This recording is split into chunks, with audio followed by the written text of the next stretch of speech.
এটা নাম্বার ছিল 17,000-এর মতো। তো এটার ভিত্তিতে আমরা অনেক আলোচনা করেছি। তো তারা বলেছে তারা ব্যাচ ওয়াইজ নিবে। তো প্রথম ব্যাচ হিসাবে 7,926 জনের তালিকা ওনারা চূড়ান্ত করেছেন এবং এটা খুব অল্প সময়ের মধ্যে ওনাদেরকে মালয়েশিয়াতে কাজ করার সুযোগ দেওয়া যাবে, এই প্রক্রিয়া শুরু করে দিয়েছেন ওনারা। সেকেন্ড যে নিউজটা, ভবিষ্যৎ কর্মসংস্থানের ক্ষেত্রে আমরা বিভিন্ন সূত্রে জেনেছি আগামী কয়েক মাসে মালয়েশিয়া 1 থেকে 1.5 লক্ষ বিদেশি শ্রমিক নিতে পারে। তো আমাদেরকে মালয়েশিয়ার যে ইন্টেরিয়র হিউম্যান রিসোর্স মিনিস্টার আছে উনি আশ্বস্ত করেছেন লোক দেওয়ার ক্ষেত্রে বাংলাদেশকে সর্বোচ্চ অগ্রাধিকার দেওয়া হবে, বাংলাদেশ থেকে সবচেয়ে বেশি লোক নেবেন ওনারা, এটুকু আশ্বাস আমরা পেয়েছি। তো আমরা অনুরোধ করেছিলাম বাংলাদেশে যারা রিক্রুটিং এজেন্ট আছে তাদের সবার জন্য যেন উন্মুক্ত করে দেওয়া হয়, যাতে সবাই লোক পাঠানোর সুযোগ নিতে পারে। এটা আমরা অনেক ভালোভাবে বুঝিয়ে বলেছি। তো ওনারা বলেছেন ওনারা এটা ভালোভাবে বিবেচনা করে দেখবেন, আমাদেরকে অচিরেই ওনারা এই ব্যাপারে সিদ্ধান্ত জানাবেন। তো আমাদের একটা বড় অগ্রগতি যেটা হয়েছে, আমি মালয়েশিয়ার যে ইন্টেরিয়র মিনিস্টার আছে ওনাকে রিকোয়েস্ট করেছিলাম আমাদের শ্রমিকরা মাল্টিপল ভিসা পায় না, সিঙ্গেল এন্ট্রি পায়, অন্য দেশের শ্রমিকরা পায় মাল্টিপল এন্ট্রি।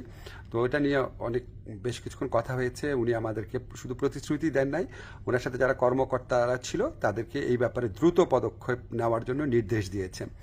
আর আমি বলেছি যে মালয়েশিয়ার যারা ইরেগুলার হয়ে গেছেন, যে শ্রমিক ভাইরা আছেন তাদেরকে রেগুলারাইজ করা বা বৈধ করা যায় কিনা। তো ওনারা বলেছেন ওনারা মাঝে মাঝে এটা করেন, আর গত বছর করেছেন।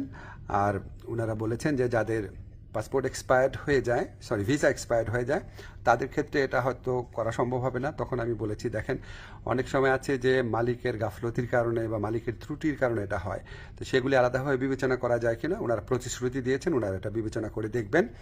এছাড়া আমরা আরও কিছু বিষয় নিয়ে আলোচনা করেছি, যেমন আমরা বলেছি যে এখানে যে আপনার সিকিউরিটি গার্ড আছে বা কেয়ার গিভার আছে বা নার্স আছে, বাংলাদেশ থেকে নেওয়া যায় নাকি, স্কিল্ড ওয়ার্কফোর্স নেওয়া যায় নাকি, ওনারা আগ্রহ দেখিয়েছেন।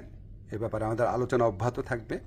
তো আমরা মোটামুটি আশাবাদী এবং আমরা মনে করি যে এই যে এতটা ফলপ্রসূ একটা আলোচনা হলো, সেটা আমাদের প্রধান উপদেষ্টার অবশ্যই উনার বন্ধুত্ব, উনার গাইডেন্স আছে, উনার যে বন্ধুত্ব আছে মালয়েশিয়ার প্রধানমন্ত্রীর সাথে, উনার যে গাইডেন্স আছে আমাদের প্রতি, আপনাদেরকে জানাচ্ছি ব্যক্তিগতভাবে উনি মালয়েশিয়ার শ্রম বাজার নিয়ে ব্যক্তিগতভাবে উনি আমাদেরকে নির্দেশনা দিচ্ছেন, বৈঠকে বসছেন, ওনার কথা মতোই আমরা কাজ করছি।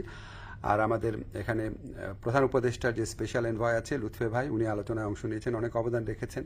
আমাদের প্রবাসী কল্যাণ মন্ত্রণালয়ে যারা আছেন তারা গত কয়েক মাস ধরে চেষ্টা করে যাচ্ছেন বিষয়গুলো এগিয়ে নেওয়ার জন্য। আপনাদের দোয়া ছিল, এই জন্য এতটুকু অগ্রগতি হয়েছে।